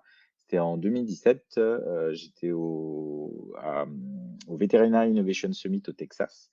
Et je me souviens, j'assiste à un TP où ils présentent les premiers résultats de ça. Je sors du TP, je vais voir Annick Valentin-Smith, la présidente de VetIntech, qui était là aussi, et je lui fais, j'ai vu un truc extraordinaire. L'idée générale, imaginez que vous avez une chaîne de cliniques, de 1000 cliniques, donc il y a beaucoup de cas depuis longtemps, pas mal documentés, avec beaucoup de données biochimiques ou urinaires. Vous voyez un peu les données qu'il faut avoir, urée, créate, densité, pH urinaire, protéines urinaires, NF et H, donc des choses qu'on peut avoir. Hein. Mais quand on les a en grande quantité, l'intérêt, c'est qu'on revient enfin, à ce qu'exposait Franck avec des notions de set de données. Quand c'est suffisamment qualitatif, qu'on en a de bonne qualité, on peut arriver à trouver des résultats intéressants. Et là, l'idée générale, c'est qu'avec ces données-là, ils ont pu découvrir en fait un peu des points communs, on va l'appeler ça de manière méga simpliste, entre ces chats qui avaient eu une insuffisance rénale qui était au nombre de 150 000. Et pour simplifier, ils ont utilisé 100 000 pour faire tourner trouver des algorithmes. Et après, ils ont testé ça sur les 50 000 autres et avec des résultats intéressants. Au final, aujourd'hui, aux États-Unis, il y a un outil qui s'appelle Renaltech qui est disponible chez le laboratoire Antech où en fait on envoie ces données-là et on arrive à avoir ce qu'on appelle un index prédictif de maladie rénale chronique, donc quand même la maladie du chat qui est âgé, qui vous dit si c'est positif, votre chat va avoir une maladie rénale chronique dans les 2 ans qui viennent avec un taux de pertinence qui est complètement valable scientifiquement. Il y a des publications à l'appui. Ça peut être incertain ou ça peut être négatif. Ça veut dire que pendant les 2 ans qui viennent, votre chat n'aura pas de MRC. Alors, ça peut paraître un peu magique, et là, pour le coup, on est vraiment dans la boule de cristal.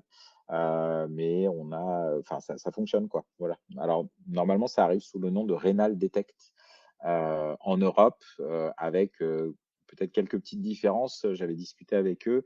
Je leur ai dit, bah, vous venez quand chez nous parce que ça vous intéresse ce genre d'outils. Et en fait, ce qu'ils disaient, c'est qu'il y avait peut-être que les cohortes de chats européens n'étaient pas tout à fait, fonctionnaient pas tout à fait pareil que les cohortes de chats US. Donc, ils attendaient de vérifier ça avant de pouvoir lancer complètement. C'est également, je pense, l'algorithme, vraiment la notion de rendre visible l'invisible. On a tous des défis diagnostiques. Hein. Je vous dis, j'aimais bien la médecine interne quand j'étais praticien. Voilà, Addison, Cushing, des trucs où des fois on trouve, on est content. On se dit, purée, je suis super, j'en ai trouvé un. Mais on se dit aussi qu'il y en a quelques-uns où on a dû passer à côté, probablement parce que c'est subtil, parce que ça se joue à pas grand-chose, parce que ça dépend du moment, etc. Et là, vous avez dans cette publication un algorithme entraîné à l'Université de Californie, à Davis, où ils ont carrément un département d'intelligence artificielle dans l'université vétérinaire. Donc, voilà, on sent qu'ils sont allés un petit peu plus loin que nous pour l'instant. Et à partir d'un simple bilan sanguin standard, hein, voilà, classique et d'une ENF, ils ont la capacité, en fait, en analysant ces données-là, ils ont entraîné sur 1000 chiens, ce qui n'est pas un set de foufou, hein.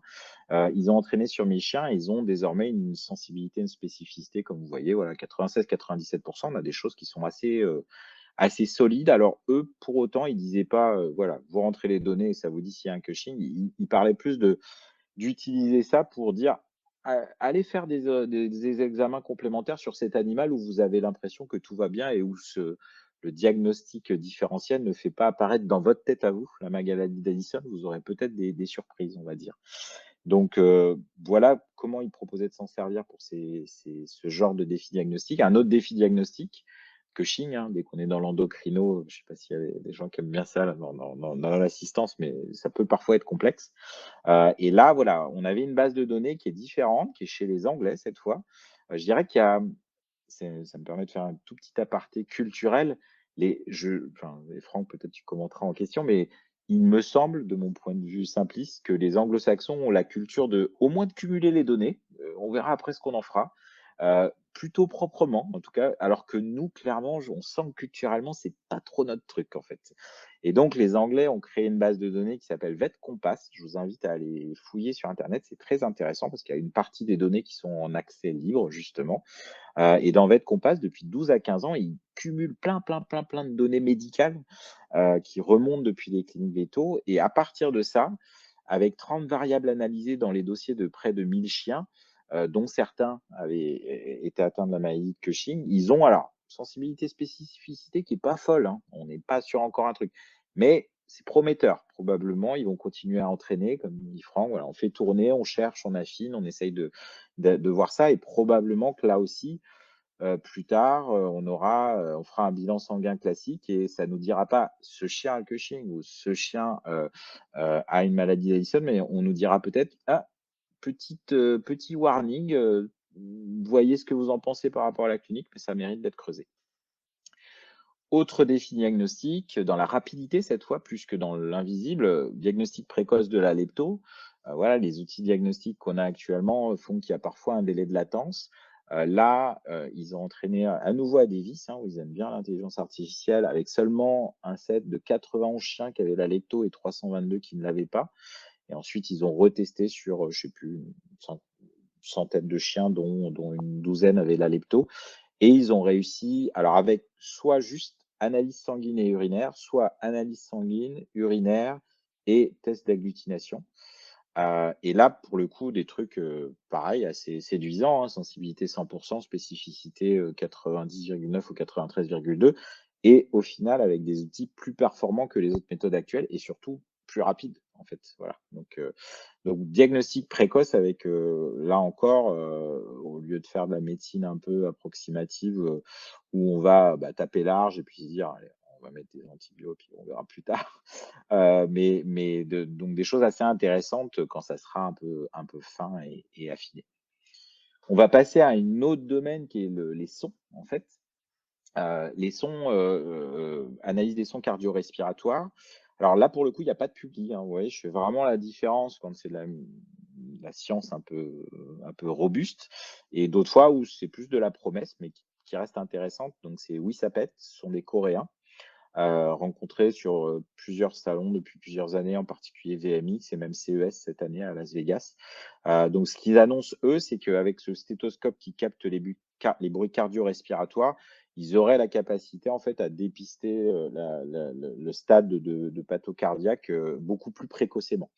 J'avoue que j'ai pas trouvé de publi à l'appui, donc à voir. Après, c'est ce que je disais avec là aussi tout le côté peut-être pas sérieux de dire ça, mais de manière générale avec le temps, un Coréen qui dit de manière répétée, on saurait faire ça, souvent c'est vrai en fait avec le temps, on s'aperçoit. Donc à suivre et à voir sur ce genre d'outils. On va passer dans un autre domaine, mais toujours sur les sons, et cette fois-ci avec l'élevage, et là pour le coup avec des outils beaucoup plus éprouvés. je parle de SoundTalks. Vous voyez un peu comment ça se présente, hein.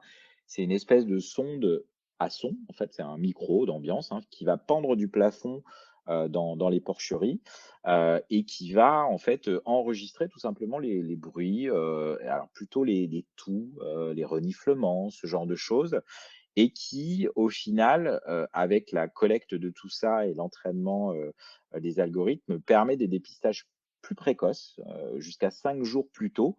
Et également, dans les dernières études, c'était même la capacité à dépister en fonction de la typologie des sons enregistrés, le type de pathologie respiratoire. Pas seulement est-ce qu'il y en a une ou pas, mais qu'est-ce que c'est en fait?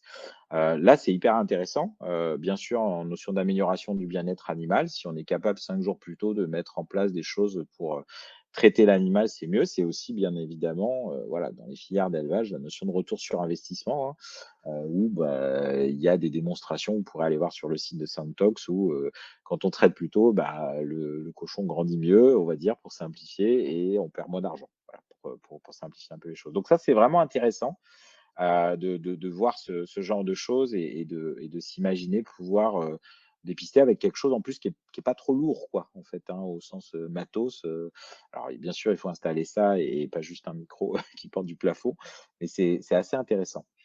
Hem, pour finir sur les exemples et pour laisser un peu de temps pour les questions après si vous en avez, l'analyse des séquences vidéo, hein, là, on a là aussi un cocorico avec iHeard.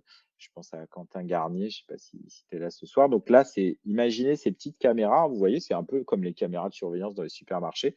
Bah, on met ça au plafond dans les élevages et ça va vous filmer en 360 les troupeaux. Ça va être capable, je ne sais pas si on distingue bien sur la copie d'écran que j'ai mis, d'étiqueter chaque vache en les reconnaissant à partir de leurs tâches. Je me souviens, on a eu une discussion un peu sous forme de plaisanterie avec Quentin en disant: «Mais est-ce que tu as pas travaillé avec, des généticiens pour faire des vaches avec des QR codes pour être sûr de ne pas les confondre, ou ce genre de choses?» Mais là, ils ont vraiment la capacité à suivre, du coup, chaque vache, et à suivre ses déplacements, la vitesse de ses déplacements, la posture qu'elle a, les endroits où elle va. Tout un tas de choses qui font qu'au final, on peut suivre le troupeau et surtout pouvoir mettre des alertes. C'est-à-dire dire: «Bah, telle vache, je la trouve moyen, je veux que tout l'outil la suive plus particulièrement pour voir, comment elle bouge, si elle reste pas coincée quelque part, si elle se lève, si elle se lève pas, et à partir de tous ces éléments-là, on a là aussi des gains de productivité, de l'amélioration du bien-être animal et de l'amélioration du bien-être animal de l'éleveur aussi qui, je dirais, peut, suivre ça en étant assisté par ce genre d'outils. On a également des analyses de séquences vidéo, je repense à des choses qu'on a vues, au CES ou au VMX, sur des démarches de chiens, en fait, avec, l'analyse des angles, au niveau des membres qui commence à être intéressant, même si là, c'est plus exploratoire, on va dire. Au final, qu'est-ce qu'on peut attendre de l'IA en santé animale? Pour moi, c'est vraiment s'il y a une phrase à retenir, c'est rendre visible l'invisible. Alors, en prouvant qu'on sait le faire, on va dire, ça peut faire gagner du temps. Je vais reparler de la notion de gain de temps. Il y a quand même un investissement à mettre au début. Je pense que ça sera intéressant de voir ce qui va se passer dans les années à venir parce que comme Franck, je ne crois pas du tout à un remplacement, mais à travers le gain de temps, d'efficience, voilà, sur des grandes équipes, peut-être qu'il y aura besoin d'être moins de vétos pour faire la même chose, on va dire ça comme ça. Je crois beaucoup au fait que ça va permettre de mieux soigner nos patients parce qu'on passera plus à côté de certaines choses, mais on passait à côté sans savoir parce qu'on n'était pas équipé. Et quand même, on est véto, on est scientifique et rester scientifique dans les 2 sens pour moi. C'est-à-dire que rester scientifique, c'est-à-dire ne pas avoir d'idées préconçues en disant: «C'est pas possible, ça peut pas marcher», ou à l'inverse, de croire tout ce qu'on nous dit, qui serait du pipeau. On sait lire des publis, normalement, donc on lit des publis, on regarde, on est critique, on fait sa biblio normale et après, bah, on en conclut des choses ou pas. Mais profitons du fait qu'on est scientifique, on peut être des bons apports. Pour conclure, quelques éléments qui sont un peu comme Franck, hein, c'est point de vue personnel, donc vous en faites ce que vous voulez, probablement discutable et peut-être qu'on en discutera dans les questions. J'ai pour autant quelques certitudes. Je pense que ça va avoir de l'impact et que ça va changer notre façon de travailler, sans forcément tout révolutionner. Je vois, nous, ça a déjà changé à notre petite échelle de toute petite clinique avec Picoxia, ça change un peu. Peut-être que quand on s'équipera avec le VetScan Imagist, ça changera aussi notre façon. Ça peut changer les choses. Comme je vous disais, peut-être qu'on va faire plein de coproscopies et arrêter de larguer de l'API, de l'API à volonté. Je pense que ça nécessite de s'emparer du sujet. Donc, si vous êtes là ce soir, je pense que c'est un bon investissement en temps pour comprendre tout ça. Et même si ça peut paraître paradoxal, je pense que ça va aller plus vite et moins vite que l'on peut croire. Vous allez me dire, il est fou, comment c'est possible les deux en même temps? Je vous garantis que c'est vrai. C'est-à-dire qu'il y a des moments où vous allez dire, mais c'est dingue là, genre ce soir, je pense que, à moins que vous soyez vraiment connaisseur du sujet, les 10 éléments que je vous ai montrés où on sent qu'on n'est pas loin de vrais changements majeurs en termes de diagnostic, je pense que vous n'imaginiez pas que ça allait déjà été assez vite. Et pour autant, je pense que le moment où ça va apparaître dans la pratique, être complètement intégré, ça sera peut-être un peu plus long, avec pas mal de frustration, hein. Moi, je vous avoue que quand je vois se balader ces algorithmes de détection précoce et tout, je vais vas-y, mets-le-moi dans le logiciel tout de suite, en fait, pour qu'on fasse. Et voilà. Très bonne question de Cyril. Je pense qu'on en reparlera après sur la formation et j'ai pas des bonnes nouvelles à donner. Je voudrais parler aussi de changement. Franck en a parlé en disant, voilà, c'est pas facile, il faut changer nos pratiques et la technologie, ça va. Alors, Claude et Cochard, je sais pas si tu es là, je sais que tu étais inscrit, sinon tu verras le replay. Encore merci de m'avoir fait découvrir ce schéma. Pour que quelque chose change et que ça change de manière majeure, c'est pas la technologie qui fait changer. C'est pas parce qu'elle est disponible que ça change. Il faut que sociologiquement ça change, donc des aspirations collectives. Donc ça pourrait être, par exemple, j'ai envie que mon animal soit vraiment le mieux soigné possible, quoi. S'il y a une solution qui permet d'être au top du top, c'est ça que j'ai envie. La psychologie individuelle, là, c'est peut-être plus pour nous, c'est-à-dire que accepter de se dire, je vais pas me faire remplacer, il n'y a pas de problème, je vais être un meilleur veto avec ça, et en tout cas, je vais m'y intéresser pour voir comment je pourrais utiliser ces outils-là. Et la techno sera là, donc on peut faire, et là, il peut y avoir du changement à partir du moment où on utilise vraiment régulièrement ces choses-là. Je voudrais vous parler aussi, pour ceux qui ne connaîtraient pas ça, du cycle de Gartner, qui est intéressant pour pas mal de sujets dès qu'il y a du changement, en particulier des changements techno. C'est-à-dire que souvent, on fait du yo-yo, quoi. C'est-à-dire, il y a un truc qui se lance. Là, ChatGPT, c'est typiquement ça, quoi. Le truc se lance, il y a plein de gens qui disent c'est génial, ça vous écrit, ça vous fait toute votre vie, vous allez plus rien faire. On commence à tester et puis on lui parle de vache et là, on est déçu. Donc, on creux des désillusions en disant finalement, ça fait des bêtises. Un truc très marrant à faire avec ChatGPT, j'ai fait récemment pour moi, je lui ai dit imagine, tu as une réunion et tu dois me présenter. Donc, imaginez qu'il doit vous présenter, vous allez voir, c'est très marrant. Il a inventé plein de choses sur moi parce que je pense qu'il voulait absolument faire quelque chose. Et donc, bref, entre le lancement des choses, on peut être fasciné en se disant, mais c'est dingue, ça fait tout ça. Le test, vraiment, quand on met les mains dans le cambouis, et je pense que c'est indispensable, en fait, de mettre les mains dans le cambouis pour se dire, ah ouais, mais il y a ça qui marche pas. Et en même temps, pas se dire, ah bah c'est de la daube, j'arrête tout et c'est nul. Et voilà, creuser, affiner. Peut-être se dire, bah, ça sert pas mal pour ça, mais ça, non, pas du tout. Et essayer de faire ça, c'est souvent intéressant. Et après, vous avez votre pente de consolidation que vous allez remonter et à un moment ou un autre, vous allez gagner en productivité. Nous, je pense que le problème majeur qu'on a de la santé animale, c'est, j'appelle ça le principe du changement impossible. C'est-à-dire que tout ça peut nous faire gagner du temps, mais il faut du temps pour apprendre à travailler avec ça. Et ça, parfois, ça fait changer. Là, vous voyez, par exemple, chez nous, je peux témoigner, ces fameux VetScan Imagist là qui fait les coproscopies, on a très envie de faire plein de coproscopies, mais ça perturbe tellement notre flot de travail comme on est habitué à fonctionner, qu'il va falloir qu'il y ait des ASV qui se déportent pour faire pour touiller du caca, hein, pour résumer ce genre de choses, pour faire ça, que je n'ai pas encore trouvé comment faire ça. Ça fait aussi faire des nouveaux prix pour des nouveaux actes. Donc voilà, et encore, moi j'ai du temps pour réfléchir à ça, parce que je suis que manager dans ma structure. Vous, quand vous êtes le nez dans le guidon à faire praticien, c'est encore moins facile, quoi. Donc, faut du temps et en même temps, ça va nous en faire gagner, donc on serait motivé, mais on dit non, ça va, on n'a pas le temps, un peu comme ces petits hommes préhistoriques avec leur roue carrée. Donc, il y a ça qui est pas évident, la difficulté d'investir. En plus, voilà, on a des périodes où il y a du boulot, on est en sous-ressources, donc c'est pas facile. Et je pense que les premiers impacts, ils sont déjà là, hein, Franck le disait, c'est dans notre téléphone.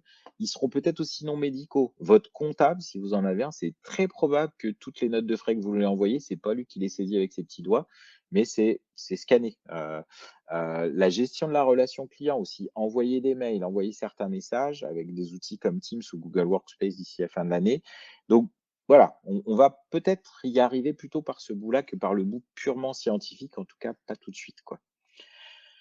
Je finis avec ce petit schéma-là. Vous pourrez le regarder tranquillement et je vais pas le commenter plus avant parce qu'il faut qu'on ait un peu de temps pour les questions. Mais ce que je voudrais dire, c'est que je suis persuadé d'une chose, c'est que dans certains cas, l'IA seule sera plus forte que les vétérinaires, c'est-à-dire, par exemple, dépister des défis diagnostiques, des choses comme ça, et même des bons vétérinaires parfois, c'est-à-dire que voilà, l'IA trouvera un truc que même un bon vétérinaire va pas retrouver. Par contre, ce que je suis sûr, c'est qu'un bon vétérinaire qui comprend bien comment marche l'IA, qui sait s'en servir, qui sait faire la trousse à outils dont je vous ai parlé, et ben, pour le coup, va surpasser ça. Et je pense qu'il y a aussi un autre point, c'est que pour revenir à nos 3 étapes du changement, c'est que le public, en tout cas, un public peut-être petit au début, mais après qui va vouloir ça, qui va savoir que ça existe, qui va être éduqué à ça, qui va se dire: «Bah ouais, non, moi j'ai bien envie de savoir 2 ans avant si mon chat il va faire une EMRC». Donc du coup, la clinique qui, un, saura que ça existe, qui, 2, l'utilise de manière, raisonnée, raisonnable, aura probablement un avantage, par rapport à d'autres qui diront: «Bah, c'est de la foutaise» ou «Moi, j'ai pas envie d'utiliser ça» ou ce genre de choses. Donc voilà un petit peu, pour tous ces outils, ce dont je voulais vous parler. Je vous invite à comment dire? Si ces sujets vous ont intéressé, si vous avez, envie d'être, sous le soleil nantais parce que les 2 premières éditions, on a eu du beau temps. Je vous invite à nous rejoindre à Numanima, donc qui est 2 jours consacrés à la e-santé, animale qui vont se dérouler à Nantes les 5 et 6 juillet. Je vous ai mis un QR code ici et je vous mets dans le chat, le lien vers numanima.com. Vous avez toutes les infos et de quoi vous inscrire. Et vous alors Franck, on te retrouvera pas parce que je crois que tu attends un heureux événement qui fait que tu ne seras pas avec nous. Et puis, moi, par contre, je serai là avec, toute l'équipe, Vet in Tech pour discuter avec vous de tout ça. On vous remercie pour, votre attention. Je vois que ça s'est maintenu, hein, ceux qui étaient là au début sont restés. Merci d'être restés parce que c'est vrai qu'il est tard et puis, surtout, si vous avez des questions, on va peut-être les remonter. J'en vois quelques-unes dans le chat. On va les reprendre. Je pense que on peut peut-être reprendre. J'essaye de remonter le chat. Je vois qu'il y avait tac, tac, tac. Je pense que c'est Cyril qui a ouvert le bal avec Cyril. Donc, je reprends sa question, hein, pour ceux qui n'ont pas mis dans le chat. Avec 5 à 6 ans de formation initiale pour 40 ans de carrière derrière, ces éléments sont-ils déjà abordés dans les écoles vétérinaires afin d'y préparer les praticiens de demain?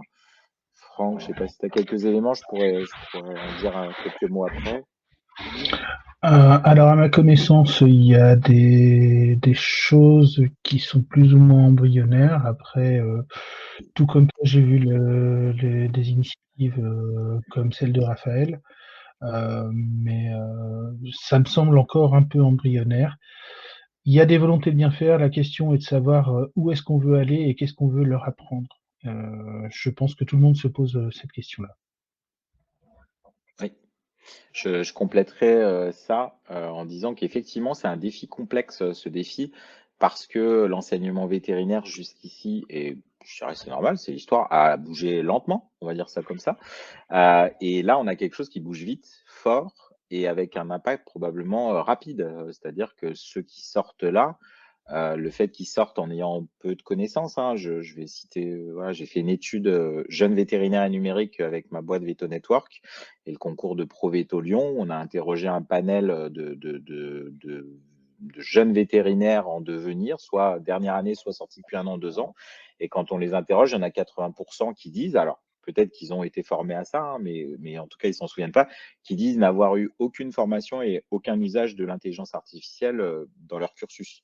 Donc fatalement, si c'est 80%, eux, pour le coup, alors ils vont peut-être découvrir ça comme nous, on découvre ça à la main, mais c'est dommage qu'il n'y ait pas ça. Et après, la difficulté, c'est qu'il faudrait probablement remodeler la quantité de savoir et l'équilibre des savoirs au sein des enseignements pour pas faire un peu de place à ce genre d'enseignement. Donc, c'est pas, ça va pas être simple. Et je me souviens avoir fait une conf à Toulouse en présentiel en 2018, mais j'avais déjà présenté pas mal de choses qui étaient en devenir, on va dire. Et je me souviens qu'ils voilà, ils étaient un peu dépitants en disant c'est dommage qu'on nous ait pas parlé de ça parce qu'on trouve ça intéressant, on aimerait bien creuser le sujet, quoi. Donc il y a certainement de l'appétence. Ça ne veut pas dire qu'ils vont pas s'y mettre par eux-mêmes parce qu'ils sont débrouillards, mais c'est vrai que ça mériterait d'être retravaillé. D'autant qu'il y a certains aspects qui risquent de s'accélérer de manière exponentielle. C'est ça. Donc, on Voilà. va avoir de drôles de surprises à un moment. C'est ça. Ensuite, il y a Guillaume qui nous dit, auriez-vous des conseils pour améliorer nos prompts? Donc pour tout le monde, parce que c'est vrai qu'on est passé un peu vite au début et puis il n'y a peut-être pas tout le monde qui est. Le prompt, c'est la façon de poser une question, on va dire. C'est ça? Je peux résumer ça comme ça, Oui, Franck? Alors du oui. coup, toi, tu fais comment pour bien prompter? Alors déjà, je joue avec l'outil, j'essaye de voir comment est-ce qu'il me répond face à une question. Je pose des questions, enfin, prendre en main un outil, c'est typiquement l'échographe, hein. On prend la sonde en main, on regarde, on fait des trucs, tiens, c'est quoi, c'est bizarre. Puis après, on commence à travailler. Après, on peut trouver, il y a des petites formations de qualité souvent inégale. C'est bête à dire, j'ai pas trouvé beaucoup de formations francophones qui soient satisfaisantes. Souvent, c'est des gens du marketing. Alors eux, ça leur plaît beaucoup parce qu'ils peuvent générer très facilement des textes ou des phrases d'accroche, et donc c'est tout à fait adapté pour ce qu'ils font. Pour le côté scientifique, il y a d'autres contraintes, notamment au niveau de la rigueur. La particularité aussi, c'est quand on a la logique du code, on va peut-être avoir l'acquisition plus simple de la logique du prompting. Mais j'avoue que j'ai pas pris non plus des heures et des heures à me perfectionner. J'ai une formation sympa sur Udemy sur le prompting sur ChatGPT Midjourney, mais j'ai pas encore pris le temps de la suivre jusqu'au bout. D'accord. Moi, ce que je peux éventuellement dire, c'est que par rapport à ça, ce qui est important, c'est d'être extrêmement spécifique, en fait. C'est-à-dire de vraiment, vraiment prendre le ChatGPT par la main pour lui dire, je veux, par exemple, vous pouvez spécifier le ton. C'est-à-dire que est-ce que c'est un ton formel, décontracté, informatif, persuasif, accrocheur? Vous pouvez aussi donner le format, c'est-à-dire dire, moi, je veux que tu me dises en 3 points clés ça, ou en 1000 caractères. Vous pouvez aussi donner un rôle, c'est-à-dire je veux que tu parles comme un expert dans ce genre de domaine ou comme un critique ou comme quelqu'un Ça, c'est important. d'enthousiasme à propos d'eux. Vous pouvez également dire l'objectif, c'est-à-dire mon but, c'est de persuader de faire ça, en fait. Voilà. Et donc, vous avez aussi le contexte qu'on peut donner un peu. Et ce genre de choses, ouais, on peut aussi donner quelques mots-clés, mais au moins le ton, le format, le rôle et l'objectif, si vous faites ça, donc il y a déjà ça, voilà, que je vous recommanderais de faire. Et ensuite, l'autre chose que je vous recommanderais de faire, c'est de persévérer. C'est-à-dire, la première réponse qu'il va vous faire ne va jamais être la bonne, en fait. C'est-à-dire qu'il va vous sortir un truc, il va faire ah, c'est pas mal, mais j'aimerais bien plus court ou plus incisif ou plus cela. Eh ben, dites-lui, en fait. C'est-à-dire que vous êtes dans votre chat, vous allez dire je veux bien plus court ou je veux bien en 3 points clés ou je veux bien avec des emojis. Par exemple, si vous voulez faire un post LinkedIn, dites-lui que c'est pour faire un post LinkedIn parce qu'il va vous mettre les hashtags, les emojis, il va vous construire ça comme doit être construit un post LinkedIn. Donc, vous voyez, soyez spécifique et persévérant, je dirais, si j'avais 2 conseils à donner pour prompter plus efficacement. J'ai vu, et je te remercie, Greg Casteleux, que Greg Casteleux vous a mis dans le chat un lieu en fait où il y a de quoi progresser en technique de prompt, on va dire. Qu'est-ce qu'on avait comme autre question? Alors, il y avait Olivier, salut, de Médecine qui dit comment le praticien peut-il préjuger de la fiabilité d'une solution médicale à base d'IA? Alors, Franck, je pense que c'est presque plus pour toi, ça. Alors, il y a plusieurs aspects. Il y a le côté, quand on a des données sur l'épidémiologie, on peut y réfléchir, mais attention, les notions de sensibilité et spécificité, c'est très limité, parce qu'en fait, sensibilité et spécificité, c'est une chose, mais ce n'est qu'une partie de l'équation qui permet de construire les valeurs prédictives positives et négatives. Si jamais on a des sensibilités et spécificités qui sont moyennement bonne à 90-95%, dans une population où quelque chose est très très rare, le service rendu sera parfois très mauvais. Il faut toujours contextualiser, se poser la question, dans quel contexte est-ce que je pose ma question et est-ce que c'est un animal qui me semble quand même bien collé pour cette affection, cette maladie, parce que j'ai déjà des éléments qui m'orientent vers là. Si jamais en plus l'IA vous dit ouais, ouais, ça colle drôlement bien, c'est quand même assez rassurant. Par contre, si jamais on a quelque chose qui ressemble pas du tout et que l'IA vous dit ah ouais à 90% là ça semble bien, alors que c'est un truc super rare, attention, là c'est le sens clinique, c'est l'épidémiologie appliquée, ce qui représente 40% à 60% du diagnostic. Hein, ce qui 40% à 60% du diagnostic, c'est pas forcément ce qui va sortir de l'examen clinique, c'est plus du contexte. Et puis après, il y a un gros sens critique à avoir. Oui, ça, je suis d'accord avec ça. C'est effectivement, c'est ce qu'on retrouve nous avec l'usage de Picoxia, puisque c'est un peu notre bizutage d'IA en clinique, avec voilà des fois des résultats un peu surprenants enfin voilà, faut pas se laisser guider par le bout du nez enfin faut pas poser son cerveau sur la table, vaut mieux le garder dans sa tête en se disant c'est quand même bizarre cette histoire-là. Et pour autant, faut avoir aussi ce que je disais un peu tout à l'heure, où je disais faut pas être sceptique non plus. C'est-à-dire que, et ça, je pense que c'est malheureusement une petite spécialité des vétos. C'est-à-dire que là, je voyais la dernière fois, je discutais avec quelqu'un chez nous, c'est ah ouais, Picoxia, c'est bien, mais la dernière fois, il s'est trompé. Voilà. Bah oui, comme tout le monde en fait. Donc il y a vraiment ce côté un peu voilà open, on va dire, qui est important. Oui, vas-y. Et j'irai même plus loin, c'est-à-dire qu'il s'est trompé, mais ça fait partie de. Il faut voir qu'une IA, elle va, dans le cadre du diagnostic, elle va pas donner une réponse. Généralement, elle va enrichir la réflexion. Et donc, en gros, elle va dire, tiens, en fait, pourquoi c'est pas ça? C'est vraiment le copain qu'on appelle au téléphone. Tiens, en fait, t'as pensé à ça? Oh, ça colle vraiment pas, mais enfin, pourquoi pas? Et il y a vraiment, il y a une discussion à mettre en place. Et là encore, je reviens sur cette notion de formation à l'utilisation de ces outils. Oui, je suis d'accord que c'est indispensable et c'est pour ça que j'avais été faire une après-midi de conf au 5A, enfin aux dernières années d'élevage, on va dire, à Nantes. Et j'étais un peu dépité parce qu'effectivement, c'est pas qu'ils n'avaient pas envie, qu'ils n'étaient pas intéressés, mais ils n'avaient pas été exposés à la possibilité d'avoir ce genre de discussion, effectivement, avec un outil ou de se dire, bah, OK, ça fait ça, mais je trouve ça comme ci ou comme ça, et pas en rester au stade des idées préconçues, soit des idées fantasmées en disant c'est super, je vais plus avoir rien à faire, ça va tout me faire. C'est pas ça qui va du souci à se passer. Et à l'inverse, pas non plus des idées du genre, mais non, c'est impossible qu'un jour ça puisse m'aider. On est probablement quelque chose entre les deux. Ça sera jamais super et on n'aura jamais rien à faire, ça c'est sûr. Mais et il y a des chances que certains outils, pas tous, et peut-être avec un peu de temps pour certains, mais il y en a déjà qui fonctionnent déjà maintenant, et la capacité à fonctionner de manière complètement satisfaisante, en tout cas suffisamment satisfaisante pour assister des vétérinaires ou des ASV. Hein. D'ailleurs, c'est pareil. Hein. Je disais, moi, les ChatGPT, je l'ai montré à toute notre équipe, en fait, veto comme ASV. En fait, pour dire, bah, tiens, essaye de voir si ça peut pas t'aider à rédiger des mails pour les clients. Les fameux, alors, je retourne dans ma zone ou des trucs que j'aime bien, les avis Google, là où tout le monde dit, je sais pas quoi répondre. ChatGPT, c'est super. Enfin, il fait des réponses qui sont très propres. Après, vous la remachinez un peu pour qu'elle soit un peu plus personnalisée, etc. Mais sinon, la structure de réponse, j'ai pas grand-chose à dire. Hein. Je ferais pas beaucoup mieux. Hein. Donc, vous voyez, on peut tous s'entraîner à ça, où vous dites, ah bah, je sais pas quoi écrire pour le blog ou pour un article sur ma clinique. Faites-le bosser. Vous allez voir, ça va pas être parfait. Vous posez 2-3 questions de plus, ça va affiner, ça va être pas mal. Vous changez 2-3 mots, vous recontextualisez un petit peu et vous allez avoir des résultats très intéressants en fait.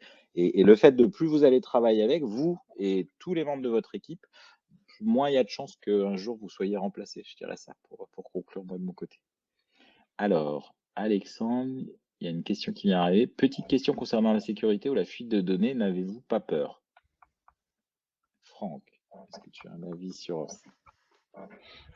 Alors, peur dans quel contexte? Il faut voir de quel outil on parle. Moi, ChatGPT, déjà, je l'utilise dans un cadre personnel. Je m'interdis de l'utiliser dans un cadre professionnel et surtout pas avec des données professionnelles et confidentielles. Après, il y a des questions sur les données personnelles. Euh, on utilise tous Google, hein, on est pisté par à peu près 5 ou 6 grands acteurs du marché. Et qu'est-ce qu'on contrôle vraiment sur ça? Là, c'est une question. Mais par contre, oui, il y a toujours une question, quand je rentre quelque chose dans un système, qui est de l'intelligence artificielle ou même simplement un formulaire pour je ne sais quoi, il y a toujours cette question à se poser, c'est à quoi enfin, qu'est-ce que je mets? Qu'est-ce que j'abandonne? Qu'est-ce que je risque? Heu, les données des clients, alors effectivement, le fait que Kiki, était à 39,2 ce matin, c'est peut-être pas ce qu'il y a de plus critique. Par contre, les données de paiement de madame Michu, ça, c'est autre chose. Il y a des gradations, il y a vraiment une réflexion à avoir quasiment à chaque pas, je pense. Mais Et, c'est et complexe, hein. c'est complexe et l'actualité récente nous le rappelle pour ceux qui suivent un peu ces dossiers-là, les notions de régulation de l'IA en fait, avec des Européens qui ont tendance à, à se mettre sur les talons en disant non, non, on va tout réguler, etc. Sauf que voilà, quand on a peur et qu'on régule trop fort, l'innovation ralentit, on va dire, ou va probablement un peu moins vite. Donc c'est probablement une notion d'équilibre avec, je pense que ce que Franck a dit, c'est ça, c'est la conscience. C'est-à-dire faire on peut choisir d'aller plus vite, d'innover à fond en se disant: «Bah, ouais, OK, il y a un risque. Il peut y avoir un risque» et je pense que nous, on a en plus un marché un peu spécial par rapport à ça. C'est-à-dire qu'on a le marché de la santé animale où certes, alors oui, il y a du RGPD à partir du moment où Kiki, on sait qu'il est identifié par tel numéro et que ce numéro-là renvoie à madame Michu, ça rattache à un humain et il y a le RGPD qui vient dessus. Mais pour autant, on a probablement des datas qu'on peut manipuler peut-être plus librement que les humains, ce qui fait qu'on pourrait aller plus vite et comme disait Franck, bon voilà, que Kiki est pissé jaune, noir ou bleu ou ou avait tel paramètre, quelque part on le fait un peu déjà, hein, quand on enfin moi je vois nous on est équipé avec la suite IDEX, on envoie tout dans le cloud, hein, voilà donc et pour autant, voilà, ça pourrait être ça. Mais c'est bien de se poser la question, en fait. Après que ça génère de la peur qui freine, c'est ça ce à quoi je ferai attention. Alors Enora,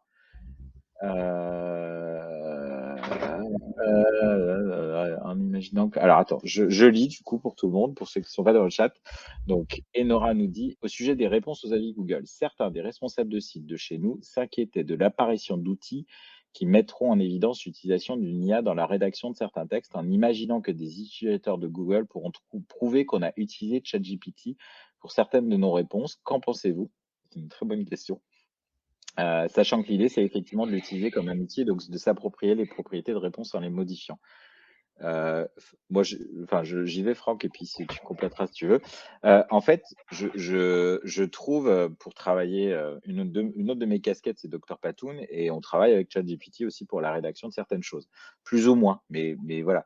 Et de temps en temps, ou même de temps en temps, j'ai déjà été exposé, et je pense qu'il faut qu'on ait l'œil là-dessus, à des contenus en me disant: ça sent le ChatGPT, en fait», parce qu'il a une façon d'écrire qui est très caractéristique, moi, je trouve, en tout cas.